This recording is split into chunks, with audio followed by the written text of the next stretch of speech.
no joke, yelled it in our Olive Starbucks, and I'm just like,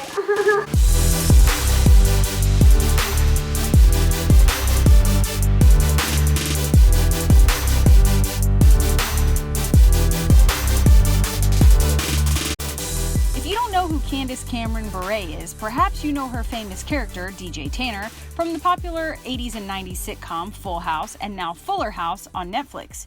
You may remember her as what most would consider the token conservative host on The View in 2014 and a contestant on Dancing with the Stars that same year. And she has also starred in over 14 Hallmark Channel movies and specials in the last decade. She is also a New York Times bestselling author of 5 titles, the most recent of which, Kind is the New Classy, was just released. Most of those accomplishments came after a decade on hiatus from the industry. Whether you agree with her values or not, because she's an open Christian and she talks about her faith and her conservative ideals, you have to admire not only her comeback, but the brand she's built since then. Her 6th book is already in the works. She just launched a line of products with Dayspring cards, and she has over 3 million followers who hang on her every Insta story. Plus, you guys, she's a mom of 3. She prioritizes her family. So I know what you're thinking. How did she do it? How did she bounce back after 10 years out of the game? How did she keep her cool when she was on The View? How does she balance it all? How does she stay grounded? How does she stay fit? How does she keep winning over and over again? And for Pete's sake, how does she make it all look so dadgum happy and effortless? I will go into all of that and more, and at the very end, you'll be surprised by some of her answers during Fast Facts. I was kind of shocked at her guilty pleasure TV show. Heads up, we do talk a lot about God and faith in this interview, but if you're more of a universe, higher power, higher self kind of person, don't miss the lessons. And if you don't believe in any of that, like some of my past guests I've had on the show, there are still some great lessons here. Okay, so now, ladies and gentlemen, I give to you how to live a fuller life. Or maybe The View from the top as told by Candace Cameron Bure. Or how to be the DJ of your success. Okay, I'm done now. If you're an influencer, an author, a speaker, or an entertainer who wants to build a massive personal brand, or if you're just a fan of her, you will love this interview with Candace Cameron Bure. I'm Kelsey Humphreys here with Candace Cameron Bure, and I am freaking out. Thank you so much for coming on today. My Facebook basically blew up when I announced that I was going to get Did it? Yes, the internet exploded. oh, thanks, guys. We are so excited. So I always like to go back to the very beginning with my guests, which for you was when you were 5. Yes. So you've been doing this a long time, an incredible career, doing this since you were a child and being a child actor. What do you think were maybe the best and worst parts of actually growing up in the industry? Well, the best parts were that it gave me so much opportunity. A lot of people that are in the business young, or I guess a lot of people ask, like, do you feel like your childhood was taken away? Mm-hmm. And I never saw it that way. I thought I've had so much more opportunity when I was with my friends and I'd say, well, I can't do that this week because I'm working, I'm doing something else. And my friends would be bummed out, and I'm like, but I'm not bummed out because I get to do that. I get to go that place, or I get to meet that person. So the opportunity was incredible. It's some of the worst things. I think it's probably growing up a little faster than a normal person would, but that I think can be wonderful too. But when you're a child and you're in an adult world, you need to learn how to handle yourself, and that can be challenging. And I think that's where a lot of young people can falter because it's too much for them to handle. Yeah, I know I had a few moms write in, and of course they all want your mom advice, but specifically for moms of ambitious kids who want to do, maybe it's the industry, or now everybody wants to do YouTube, or they want to be a gamer. I guess that's a thing I don't really understand. But what is your advice to those moms? I love you mentioned instincts, and a couple people wrote in asking, obviously your faith's very important to you. I'm a Christian, I have a lot of Christian viewers, and so everyone wrote in a bunch of questions, but I feel like there's more influence. Like it's easier for you to be influenced by not just TV anymore, but by an NFL player you follow on Instagram or something. So how did you fine tune to stay in tune with your intuition, with your gut, especially in the industry? Everyone's telling you all kinds of different things. Right. Well, the the great thing for me is that I had a lot of experience growing up. So that was foundational when I was young.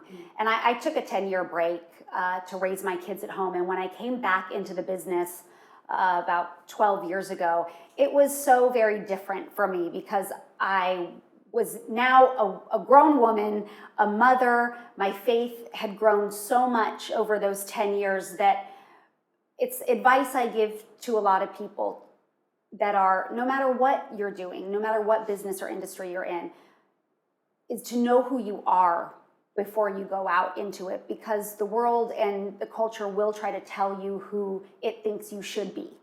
And if you don't know, that's when you're going to get tripped up. So I had a very different perspective when I came back into the industry around 30 years old, and I knew what I wanted to accomplish, and I knew where my roots were, and I knew what my purpose was and what was important to me, and set up those boundaries even as far as the workplace and my family and my kids, and prioritize that so I would know that when push came to shove or I had a lot of decisions to face, I could go back to the basics and say, this is what we set up, this is what I know the purpose is, and these are the priorities. So if these are now getting switched, we got to go back and refocus and get them in line. So great.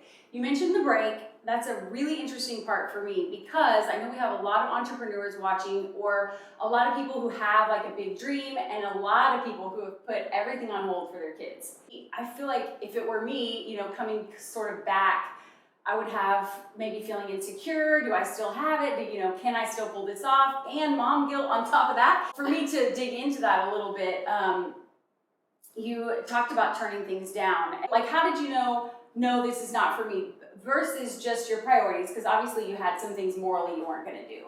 But maybe, it wasn't a moral decision. It was just kind of like, should I do this? Should I not do this? Basically just like decision making for someone out there who's like, I don't know if I should do this.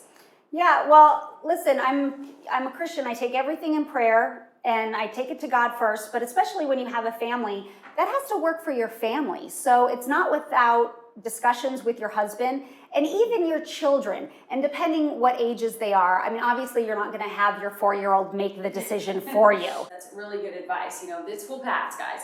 Yep. You talked about the work ethic, and I was very excited, as I'm sure other followers were, that yesterday you admitted to not being motivated on Instagram.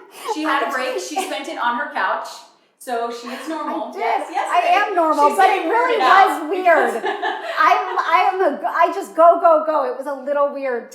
I couldn't move. Well, I wanted to ask you about, so since that is irregular, I feel like most people have trouble getting and staying motivated. How do you get and stay so motivated? I really love what I do. I genuinely am passionate about it. So I'm not dragging my feet in the morning to go to work because I love my job. And so I think, but I can think about it in terms of motivation maybe for working out, which again, I love to do. But there are some days where I'm like, I'm just tired. But I often think about with motivation, once you do it and you consistently do it, you know how good something feels or how beneficial it is for you. And so I will think on that enough to know that what is good for me outweighs the toughness or the tiredness to just get out there and do it. That is the motivation in and of itself, knowing that I'm going to be happier once I've accomplished it. Yeah, which is just a mind game, reminding yourself. Yeah, it is. I love that.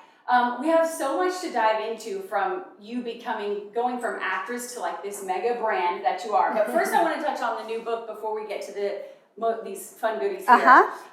And I had quite a few people writing about The View. And so first I wanted to ask, I think there's this outside of Hollywood perspective that you are like the only Christian and everyone is so into you. And it's maybe because of The View and how they, how things are positioned or whatever. But you talk about in your book and just dealing with difficult conversations. But one thing that struck to me is that you said that you don't get angry. And even when I'm like trying to be gracious, sometimes I just get pissed. Well, I shouldn't say don't get angry. I get angry, but I don't outwardly express my anger. In the conversation. It's in the conversation. And it's not that I shut it down either, but there's a time and a place for it. Anger is a good thing. It's a real emotion, but it really, I shouldn't say it's a good thing. It's a neutral thing in the sense that we all have it. It's an emotional response, but we can choose to act on it or not. So when I'm in those those difficult conversations, I choose not to act on anger, but it doesn't mean I don't feel it. Okay, good. So she's not a robot. No. I'm glad to hear that. But I also wanted to know, I know we have a lot of people who write, or who are watching, who write and want to write books, and this is your 5th book, right? Yes. That is a lot of books. So do you have a writing process? Do you have a writing partner? How do you keep, you have another one coming out too. I do. You just keep cranking them out. How do you do that?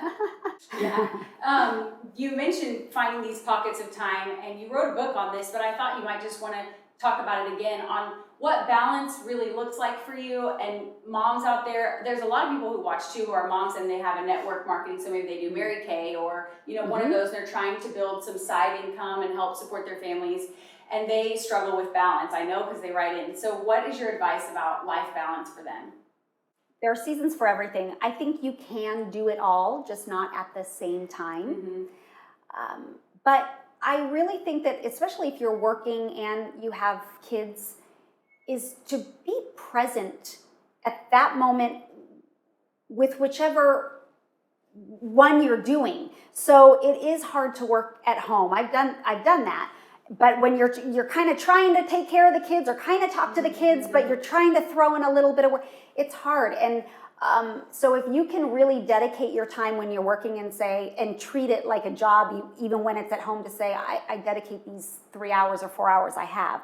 And then when you're with your family, you put it away. You put the work away and not try to do it all together, because that can get really difficult, and I think it does get out of balance, and it can wear you out. Is it, as a goer and a doer, which I am and a lot of my viewers are, is it hard to learn to unplug? How did you? Oh yeah. Especially when you went from working full time to then motherhood, how did you slow yourself down? Well, motherhood is down, but it's not slowed down, but I had no choice. It just was I'm in the throes of motherhood, so there was not as much to do, but definitely harder working now and then balancing my family. And I have a great support system. My husband is incredible, and he's the first one to be like, honey, put the phone down. Same. Put the computer away. My husband's not on social media. He does not like his pictures taken. He doesn't want to be a part of anything. So everyone's always going we don't really think you're married, or why don't we ever see you with your husband? I'm because he doesn't want to be seen. Yeah. And that actually worked so well for us, the balance, because let's face it, I'm in front of a camera and I like it. It's fun. I enjoy the camaraderie. I'm an extrovert. And so my husband's a good balance of just saying, baby, bring it back. Yeah. And we're here with family. And we've been married 22 years, so we've had a lot of practice, and you learn the rhythms of what works and what doesn't. So if it's all new, just, you hang in there, you try different things, and don't get angry with each other when your spouse is trying to help you. Yeah, right. That's the hard part. Yeah, because it's for the family and for your own benefit me to get out of the crazy for a second and just be, I just have to know, on a hustle day, what is an average day like for you? You have 80,000 projects going at a time. What does it look like? Is it you have crazy weeks and then you have off weeks, or? Kind of, not. I took off the month of December this past year, and that was my first significant 4-week break in 3 years, because I don't think I stopped working for 3 years every day. Yeah, and is that nuts. 7 a.m. to 5 p.m.? What is that? Longer days, because in the business, and it depends what I'm doing, because my Fuller House schedule will be very different from my Hallmark schedule. Hallmark, you're doing 15-hour days, 6 days a week. And Fuller House, I have this great 4-day week schedule, and I do come in from 8 a.m. to 5 p.m. on a couple of days, and then 9 o'clock some of the other days. But it's a grind. And I pretty much work out every morning because it gets my day going, and I push through it, and I have wonderful people around and a team that help me with the things that I don't have to do myself, which, trust me, is a whole other thing to let go of that. Yep. They're like, Candace, you don't have to book all your own airline flight, your flights. You don't have, we can do that for you. And I'm like, but I could find the best price. I can find the best price, and then let me find, that's me. So before we get to some of I wanted to talk about Hallmark before we get to Dayspring, because as a brand, you know, you kind of have these partnerships now, and just Hallmark, it's just like hit after hit, all this amazing stuff. Yeah. How did that happen? How do you keep a relationship like that healthy and going for so many years? You get high ratings. That's how you get it. Great writers, great producers, great sets, great actress, just everything great. The end. Great advice for everyone. You know, I have loved, I mean, I do truly have a partnership with Hallmark at this point in my relationship with them. So it was like getting cast in a movie and did one, but it did very well, the very first one that I did. And I did a few more and they did very well.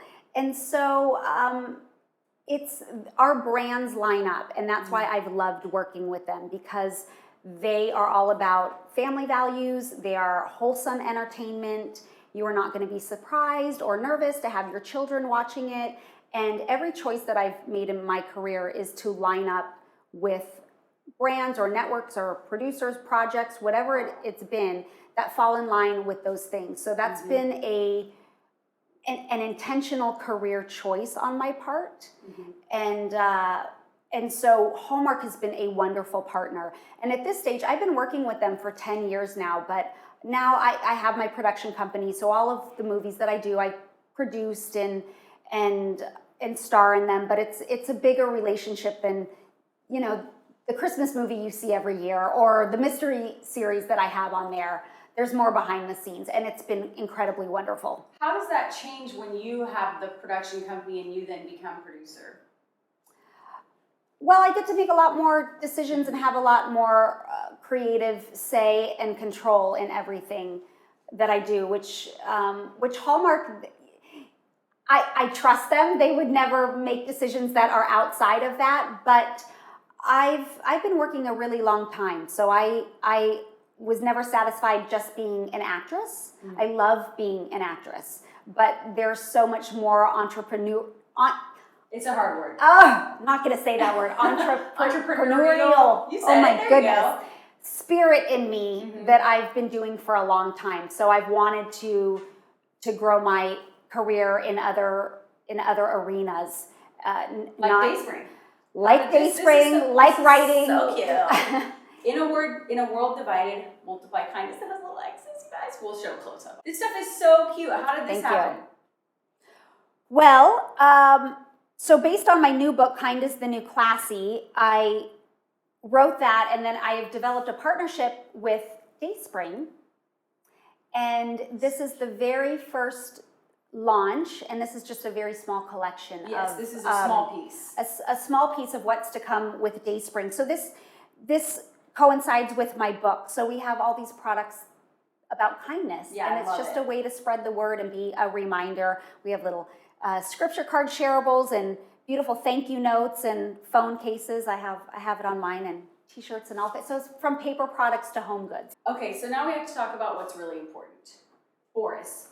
Okay. This is my Jake. Oh! I know. Not very many people have and love Rottweilers, I feel like. I mean, he is the sweetest. I feel bad because this is an old photo and my daughter's not in it. So I just gave her a family photo without my child in it. But it's the cutest picture of Jake because he's smiling. It is. So anyways, but cute. really what I wanted to ask about was Instagram, and you know, now you're growing your brand, and do you have a social media team? Do you feel pressure to keep up? How do you decide what to post, what not to post? What's your social media strategy? It's actually been a surprise to me. So I handle 98% of my social media. I do have someone that when it's work related, like, oh, a movie's coming out, they'll post that for me. But other than that, I do all of my own social media, and I love engaging with the fans. It helps me learn who my audience is and what they like and what they don't like. Not that I'm going to please everyone. Trust me, I threw that out the window like a long time ago. So I'm going to do what's right for me, but I like the feedback as well. And so, but the Insta stories, I've had so much positive feedback from that, and I don't know why it's resonating with people, but that's just me being me. I'm not strategic about it. I don't have a plan. I'm just living my life and including people in certain aspects of it. Which is a great lesson. And I also just want to throw out, You know, everyone was also obsessed with Busy Phillips' Insta stories, and she just got her own talk show. Yes. So we wanted Candace to have her own talk show. And if that happens, like if a network sees this, and you're like, oh my gosh, Kelsey, great idea, you can call me. Okay, so last few questions as we wrap up. I just want to know, like, what is success to you? And how would you, like, what's your number one piece of advice? How did you find, this is what I'm going for, this is my goal, this is success to me, and what's your advice for other people to do the same thing? I can talk about success in terms of business, but that's not ultimate success for me. True. So my ultimate success is my relationship with God and my family. I want to leave a legacy with my family. And so that's what's most successful. And I can talk about business aspects and success, which I feel like I've been successful, but the truth is, and here's the advice in it, I let go of it. I'm a very motivated person, and I'm a really hard worker, and I will give 100% to everything I do. But I had to let go of the control of it. And so that again comes into a faith aspect of saying, I'm here for you, God. However you're going to use me, I'm available. But I don't want my own will and desires to supersede what you have for me and try to make it happen out of your control. And of course, God's God. He's going to do whatever he wants, like whether I want it or not. But I think that's where I take the pressure off of success. And I think you'll find with a lot of people, success comes in that form when you let go of controlling every single aspect of it, but being fully present and available to do what you want to do and work your butt off for it. Do you find, so from a practical, like I'm trying to think about this for myself, because I feel like I'm still pretty much a control freak. And I am too. It's a daily struggle. And I mean, we want things, you know, we're driven, we're pushing, we're go, go, go. So do you find that that's kind of, you know what you want, and then you just pray about it and then go through doors that open? You know, is that kind of? It's both. I mean, I'm very prayerful in everything that I do. But again, praying, we start there, but we still have to get up and go do it. Right. We can't just wait and sit and do absolutely nothing. So it's praying about it, but certainly walking through those doors. But for me, when those doors close, I know that's because God's closed them when I'm prayerful through it. And same with whether they open or not. So tell us, what is your next pursuit? What's the next big thing coming up for you? Oh my goodness. Well, there's a lot. So this is just the start. There's a bunch of stuff, and I can't even tell you. But another bucket list thing is that I'm directing my first episode of Fuller House this season. Oh, fun. So I kind of just have a bucket list, and I just keep trying everything. I think that's another important characteristic to success is to not allow fear to get the best of you.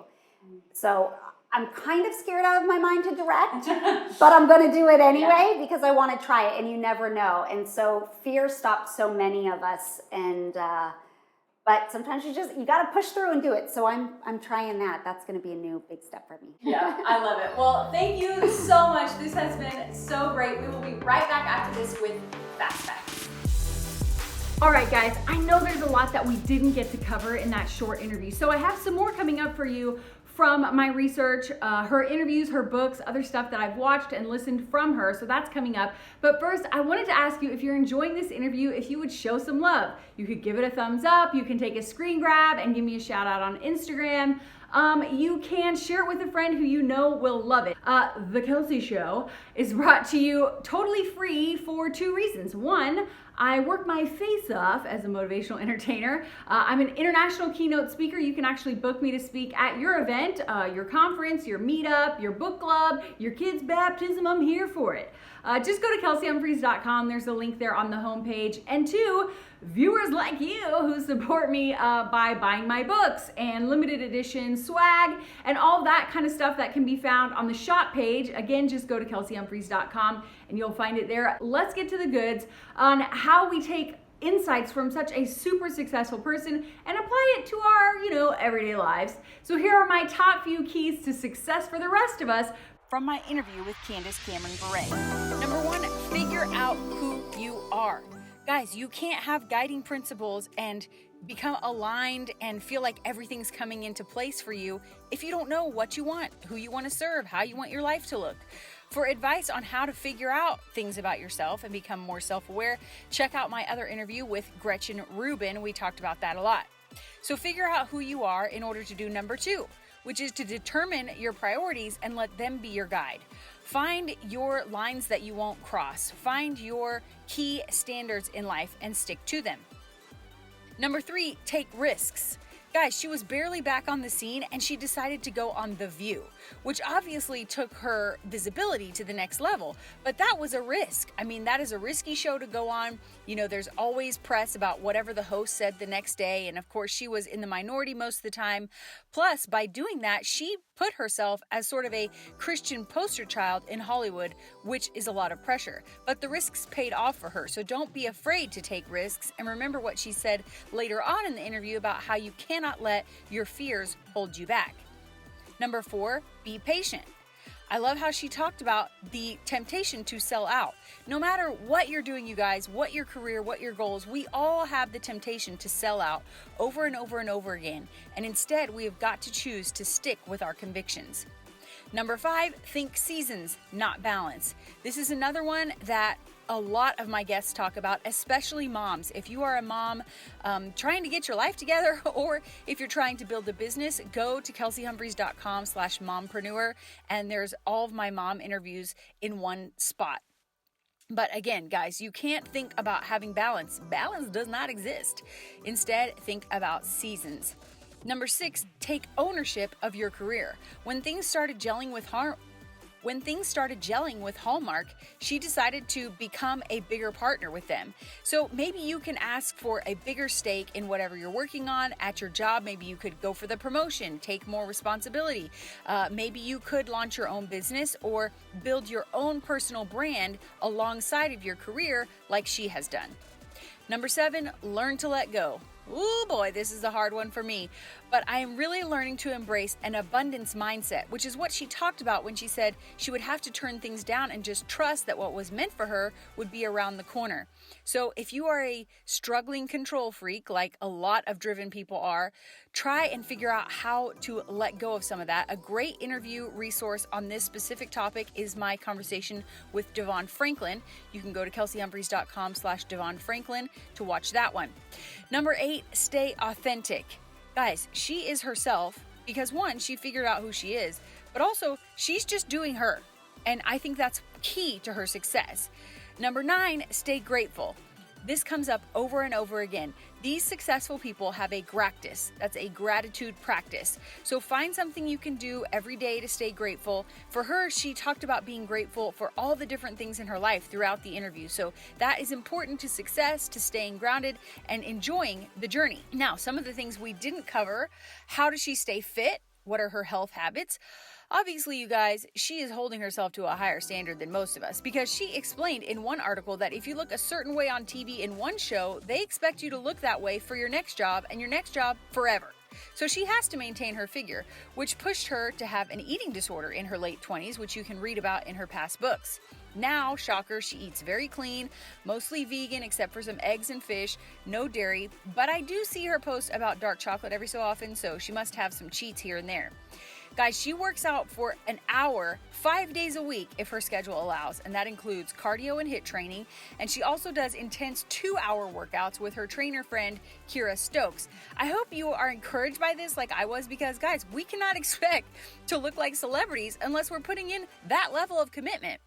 And from all my interviews and also doing it in my own life, I have learned that it's pretty simple. Exercise is amazing for mental clarity, and health happens mostly in the kitchen. Okay, hopefully you caught on to this, but how does she keep winning again and again and again? I think again it goes back to her being so firm in who she is, But also, she's willing to be vulnerable. She keeps up with social media. She stays relevant. She's responding to people. She's doing her own social, and she's showing her real life in Insta stories, where she could easily just keep that wall up and just do her acting. And instead, she's letting people in, which has led to bigger projects and partnerships because we live in a social media world. And lastly, how does she make it all look so dadgum happy and effortless? Guys, because it's real. She is herself. She is doing what she loves. She is living in her calling. She knows who she is, what she wants, where she's going next. And that just brings a peace and an ability to totally be authentic in all things. So again, go back to number one if you feel like you're struggling and if you feel like you're putting in so much effort and nothing is working out for you. All right, now let's learn some fun, trivial, real life things about my guest. All right, we are back. We're gonna do fast facts. This is just try and answer as quick as you can. Are you ready? Mm-hmm. Okay, chocolate or vanilla? Chocolate. Coffee or tea? Coffee. Starbucks order? An Americano with a touch of almond milk. No stevia, no. Nope. Early bird or night owl? Early bird. Winter or summer? Summer. Wine or beer? Wine. What kind? Bure family wines. Oh, of course. Hashtag duh. Pancakes or waffles? Pancakes. Scrabble or charades? Charades. What is the wallpaper on your phone?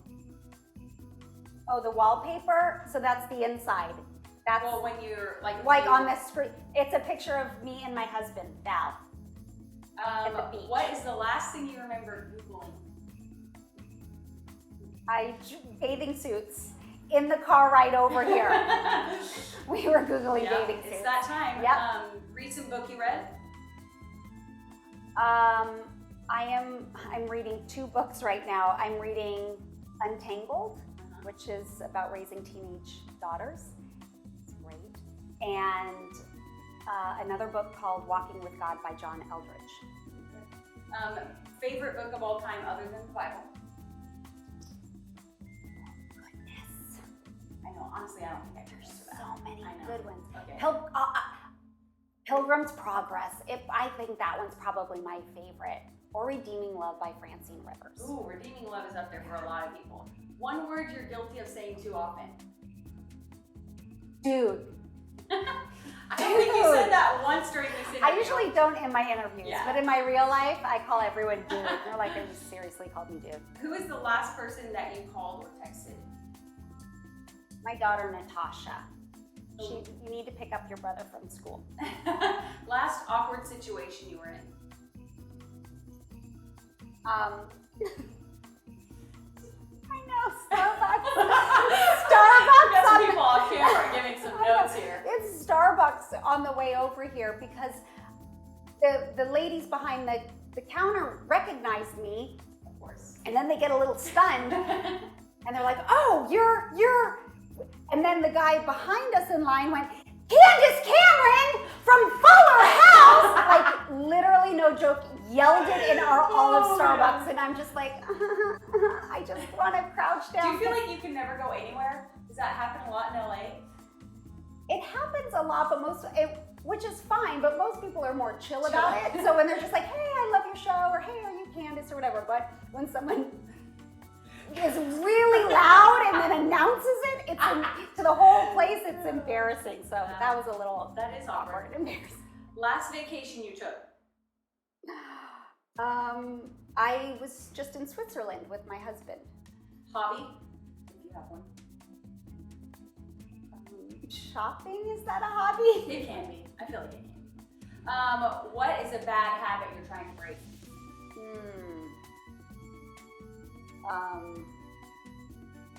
I think putting my phone down more often. I think I'm working on that one. Favorite ice cream flavor? Mint chocolate chip. Guilty pleasure TV show? Game of Thrones. So good. That doesn't matter. It's not really guilty there's a pleasure, lot of but nudity. yeah. I know. But it's so good. I know. It's so just good. Can't stop. Favorite snack? Macadamia nuts. Favorite cereal? I don't eat cereal. Maybe I think Cheerios I'm gonna have to cut back this in the question day. Because no one I who's don't eating eat carbs. cereal. Right, No one's eating right. cereal anymore. Why? This I shouldn't be on don't eat there. cereal. cereal. I retract that question. Maybe granola on occasion. Your biggest pet peeve? Whistling. What would your husband say is his biggest pet peeve that you do? Cracking my knuckles. And your favorite music right now? What is Candace Cameron Bure's jam? John Mayer just released a single yesterday. Awesome. Love him. Okay, well this Love has his been... music. Sorry, love his music. I'm not obsessing about John Mayer himself. It's the music. I love it. Well, this has been so fun and so awesome. You guys definitely go pick up the new book and check out all her new stuff with Dayspring. That is seriously so cute. You're going to love it.